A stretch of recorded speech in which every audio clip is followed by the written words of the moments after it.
मैं पिछले 2000 से लेके इधर इस एरिया में चुनाव लड़ रहा हूँ। तभी सिंगल वार्ड था आशीर्वाद नगर।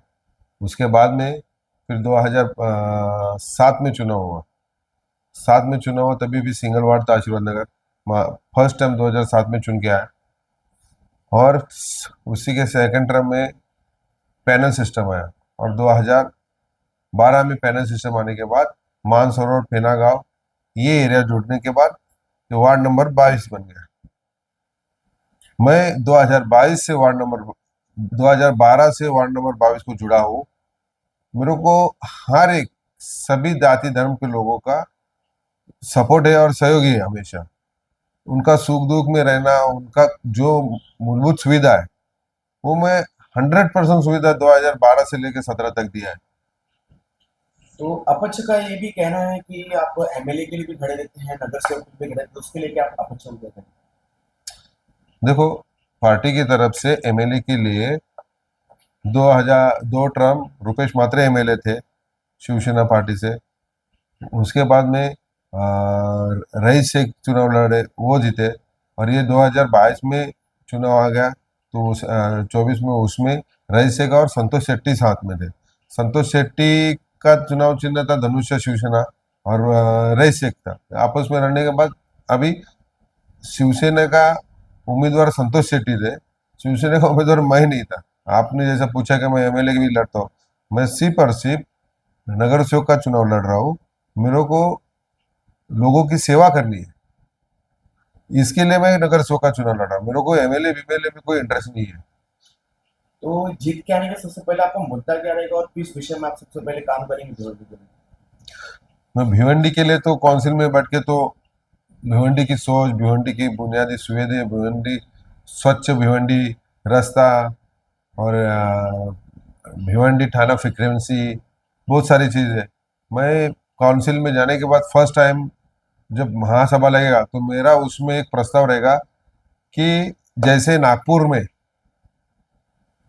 मेट्रो जा रही है, नागपुर मेट्रो में एक सिस्टम ऐसा दिया है कि नीचे से ऊपर मेट्रो है और बीच में छोटा गाड़ी के लिए फ्लाईओवर। वो डायरेक्ट भिवंडी कल्याण रोड से अगर वो फ्लाईओवर चालू होता है मेट्रो के हिसाब से ही वो कल्याण तक जाएगा।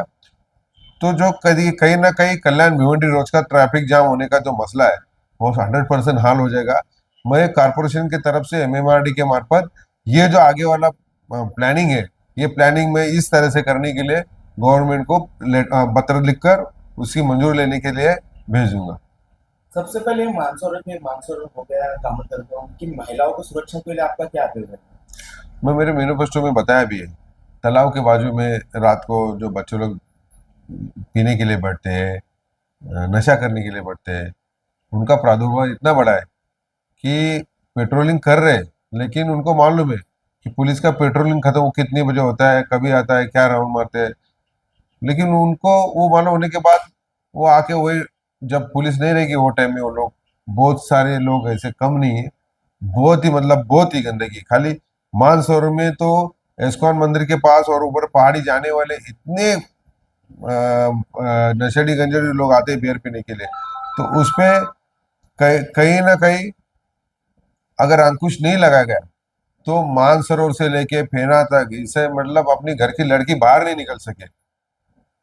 तो मैं आपके माध्यम से भी अपील करूंगा, और चुनाव होने के बाद मैं ज्वाइंट सीपी साहब को बाकायदा मीटिंग लेके मानसरोवर से इधर से डेलीगेशन लेके जाके फिर उनको इस पूरे हद से मतलब पूरे रोज जो होने वाले गर्दुल्ले लोगों का तबलीग है उसकी पूरी मालूमात ऑन पेपर हम उधर देके उन पे पुलिस प्रशासन के साथ में कार्रवाई करूंगा।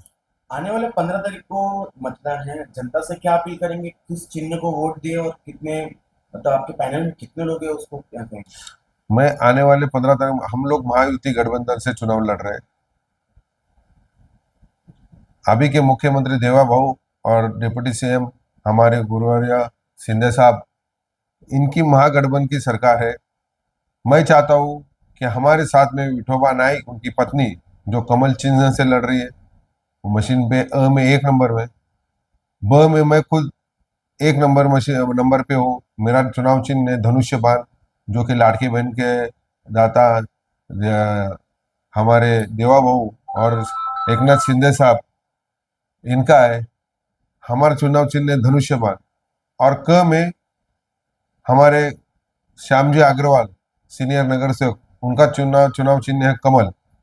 ये तीनों बटन दबा के महायुति को विजय करे, ताकि कल जैसे देवा बहू का इधर मीटिंग हुआ, माननीय मुख्यमंत्री देवेंद्र जी फडणवीस का मीटिंग हुआ, उन्होंने अपने भिवंडी के लिए पूरे होश से बोला कि भिवंडी का चेहरा मोहरा बदली हो जाएगा। जैसा भिवंडी थाना, लोग थाना जाने की सोच रहे, वही थाना के बुनियादी सुविधा देके भिवंडी का विकास करेंगे। जैसा देखा जाए भाजपा 30 सीट से लड़ रही है और एकनाथ शिंदे गठ 20 सीट से लड़ रहा है, तो क्या लगता है आपको कितना सीट आपको मिलने वाला है उसको लेकर? 100% 50 सीट चुन के आएगा, और 50 सीट चुन के आने के बाद भाजपा शिवसेना महायुति का ही महापौर बैठेगा। एक जगह देखा जाए कि भाजपा और महायुति में शिंदे गठ गए हैं, पर उसमें आरपीआई का कहीं झंडा नजर नहीं आ रहा, उसको लेके आप क्या कहेंगे? आरपीआई का झंडा हर जगह पे, हर पोस्टर पे, हर बैनर पे है। और आरपीआई के अध्यक्ष और राष्ट्रीय अध्यक्ष रामदास जी आठवले साहब, और कल माननीय मुख्यमंत्री का मीटिंग था, तभी हमारे शहर अध्यक्ष महेंद्र जी गायकवाड़ वो खुद भी थे। ये लोग कुछ भी बोलेंगे, उसमें अफवाहों में ध्यान देना जरूरी नहीं है। अपक्ष का कहना है जब कल जहाँ देवेंद्र फडणवीस जी आए थे, पर वहां पे आपको कोई भी चिन्ह दिखाने, आपका कोई भी उम्मीदवार का फोटो दिखाने।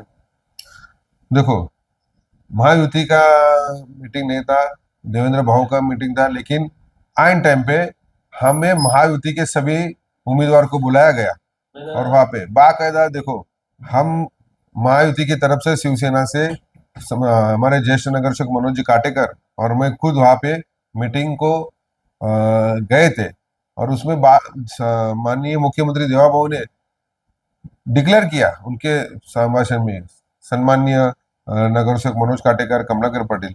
तो आप ये कुछ आप पत्रकार हो, आप कहीं ना कहीं हमारे महायुति में कुछ गठबंधन बिगड़े, ऐसा कुछ डालने की जरूरत नहीं। आप देख सकते हो, उन्होंने बाकायदा महायुति के नगर सेवक जितने प्रत्याशी है उनका सबका नाम लिया।